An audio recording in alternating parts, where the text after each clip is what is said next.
So CrushGrind just came out with the new 150 millimeter inserts. Now, this is an awesome piece, like that's the CrushGrind quality that we love and know. But first of all, here I'm just going to cut a piece of oak. It's about 24 centimeters long. That's going to be the base of the two grinders. Now, this insert is a little bit special from what we normally know. It's been screwed in to the wood instead of just press fit. So it's a whole new way of doing it, and I'm really looking forward to showing you how it does. So basically, we just start up with finding the centers, just like any other project. We need to find a center, and the center finder is a really good thing to do that. So nice and easy. We have the centers, and we're just going to stuff it in between a drive center and a live center.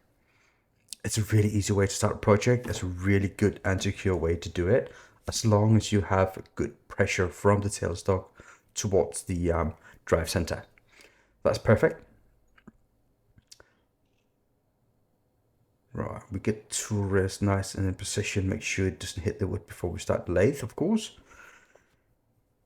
And now we're ready to turn. Right, a little speed up here because it's just going to be too long otherwise. Just round it out and then figure out how much do I need to make the base. So the grinder mechanism itself is 115 millimeters, and I decided to make the base 140 mil.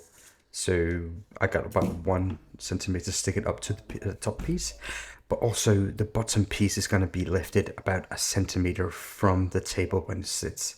That means it's about 2 centimeters. This mechanism goes into the top piece. So we just saw me there, like squaring off the edges, which makes it a lot easier. And then I'm gonna mount it with a chuck. I prefer the one-way chucks for this. Not the chuck itself, the chucks is wonderful, but the jaws on it, it doesn't matter how big of a piece you put into it, it would always give a good hold. That's so wonderful. If I could just remember to turn the piece the right way. All right. Center in. And put some more pressure on. I'm ready to go.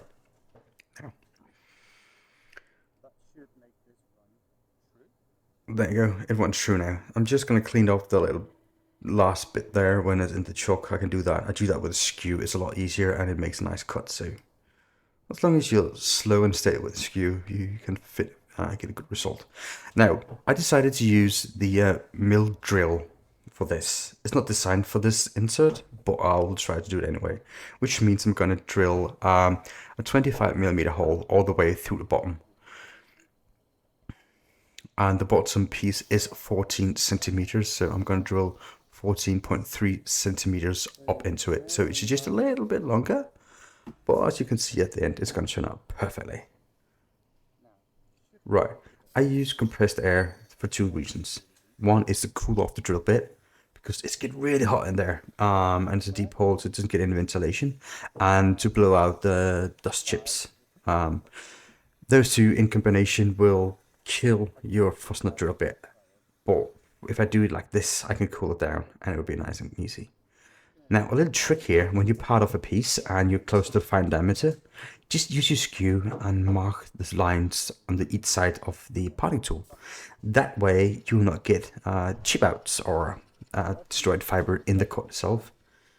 And start the cut with both hands and then switch over and hold the piece with your free hand. And don't use your hand on the back side, because then you will reach over the lathe and you probably, there's a chance of you getting cut on the chuck with your clothes. So I just cleaned up the bit of debris there from the fastener bit itself after I did the parting with the tool. I just cleaned that face up a little bit. You know, it's nice and easy. An easy job with this skew. The skew is a really versatile tool. I wish I was better with it, but I'm not. So I'm just going to drill. It should be actually. So we're supposed to use a 12 millimeter drill bit here. I had a 13.3, which at the end turned out to be too big. But, you know, that's fine. Now we know 12 millimeter is the way to go. So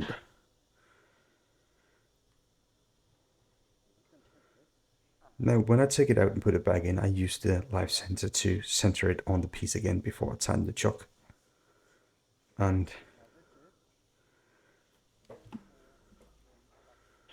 so now we need to drill out what we're going to need for the mechanisms itself.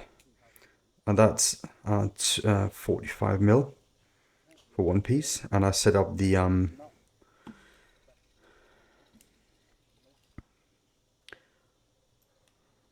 mill drill for it. So it's 31 and 45 mil.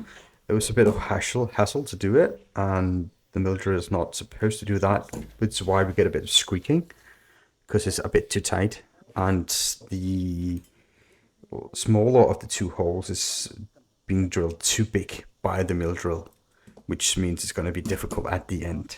So the mill drill, until the modified, is not recommended for this. But yeah, if you found a normal drill bit that will do 31 and 45 millimeter holes, that'll be a lot better. Now we're just going to drill the top bit, and that's going to be 31 mil as well. I'm going to do that with the mill drill. I'm just going to center it on the mill drill here, so make sure that it drills somewhat centered, and I readjust the mill drill for this, because the other hole, the hole in the other end was too big, like I said. So I'm just going to readjust it to make sure it's perfect. The thing is, on the bottom end, if you use the mill drill, you cannot use a 32 mil hole, because it will not facilitate the larger end of the mill drill itself, because that's have a larger diameter, so you need to make it bigger. That is an issue. So CrushGrind, redesign the mill drill, please. But yeah, this is not going to be that deep. It's just going to be like 5mm deep, 6mm deep, so that's perfect. The top bit's just going to be held in with 2 screws. So just 2 screws in there, and I think about 4mm screws in diameter, 3 or 4mm. So that's easy enough to do. And I didn't pre-drill the hole. As you can see, nothing lines up perfectly here, so I just have to realign it, which is what I normally do anyway. So I have a cone as a drive center, and you just use a piece of wood that you have turned into a cone. And with the live center, I just press that all together so it's a nice fit. And then I can just straighten that out, so I get a nice straight grinder that runs true when you use it, really close to it anyway. So it just shouldn't take much, just a few nice small cuts here, and it's done. Right, a bit of sanding, because you all have to sand, no one's perfect. So just, I go to about 320, I think. So that's all. I start at 180 and go to 320 and jump done. Now, because I had the pressure fit there, it still holds on the cone center a little bit, so I can do this little round over here.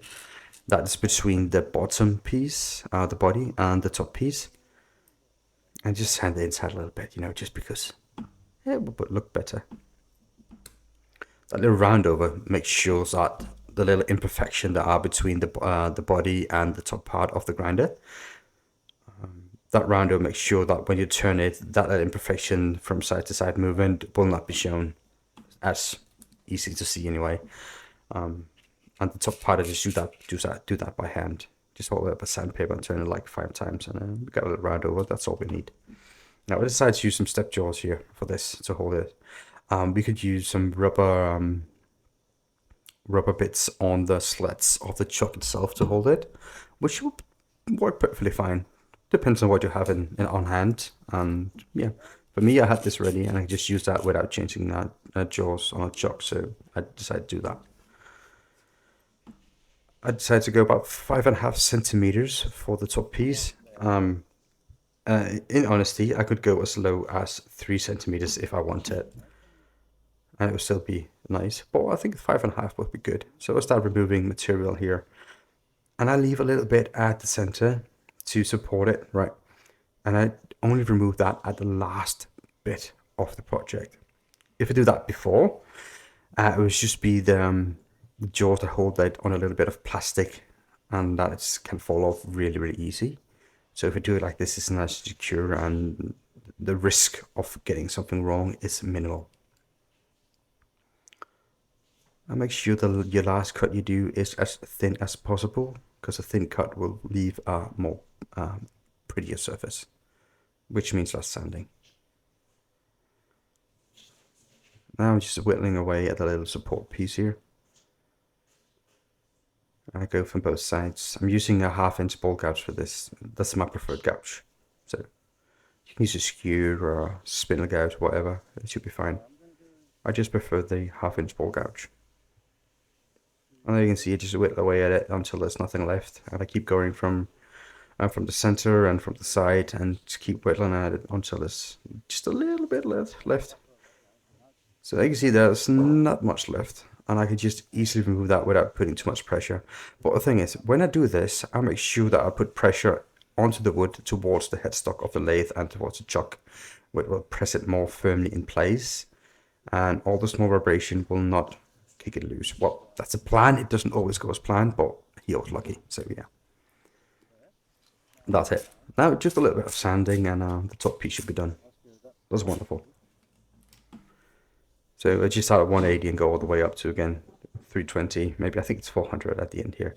But it's not a little trick here. If you take the back of the sandpaper, this is cloth back sandpaper anyway, and you press that towards the spinning piece, it will polish that surface, and it's really, really easy and nice. Now, I need to put pressure on the side here to round that top over a little bit, so I turn the speed down so I can control it a little bit better.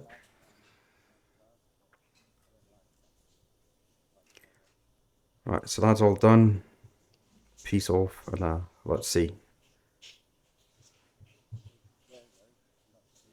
Alright, a little bit of magic, a little bit of cleanup, and we're ready. We have 2 grinders because I did 2 at the same time. Well, let's see how we put in the bottom piece. Now, as you can see the lip where I was supposed to put the screws in, there are 3 screws holding the bottom piece. It's really thin, and that's because I used a mill drill. I wouldn't recommend that. But it also means that I need to pre-drill. I always recommend pre-drilling the holes because it's really thin material and putting a screw in it. So just pre-drill it and be safe. And just like 3 small pre-drill holes and you're ready and good to go. So, tap. Come on, hurry up, little one. We don't have all day.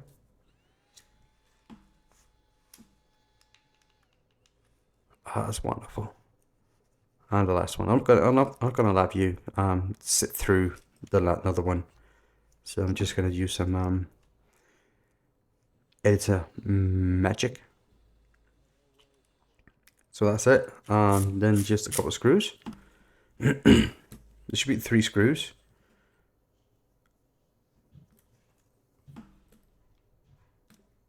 I just showed 2 because yeah, putting in screws is not the most exciting thing to watch. So there you go. Oh, I am gonna make you watch them all. Hallelujah. Hope you enjoyed that. But 3 screws, there you go. And that didn't really hit that much wood, so it's because of the thin rim I have in there. So don't use mill drill. So because I made 2, one of them's going to be for pepper, and I don't have time to smoke it because this is all recorded from the live demonstration I did on it. So I'm just going to color them with some color. I like Hampshire Sheen's colors because they're like water-based, and got a good palette of colors. This is the earth color, the brown, and it looks really cool. And it works nice and easy. It's just a matter of waiting for it to dry. It shouldn't take that long. I think I resorted to using a little bit of heat to dry it out faster at the end. But yeah, then my preferred finish for grinders is Danish oil, and a hardening one. Not the drying one, but a hardening one. 1 or 2 coats should be all. That means you can just keep wiping it off and using your gritty hands on it in the kitchen and whatnot, and it will stay beautiful for many, many years to come. I sold many grinders to restaurants, and they used them at the tables, and none of them come back and said that this finish doesn't hold and last, and restaurants supposed to wipe them off quite often. So there you go, a little holder I made for him to stand on. I made that on the CNC. I'm not going to show it here, but there you go, 2 grinders, and ready to go. Thank you for watching, and feel free to leave a like, give me a comment, consider subscribing. That will help me quite a bit. But yeah, thank you for watching. You all have a good day. Thank you.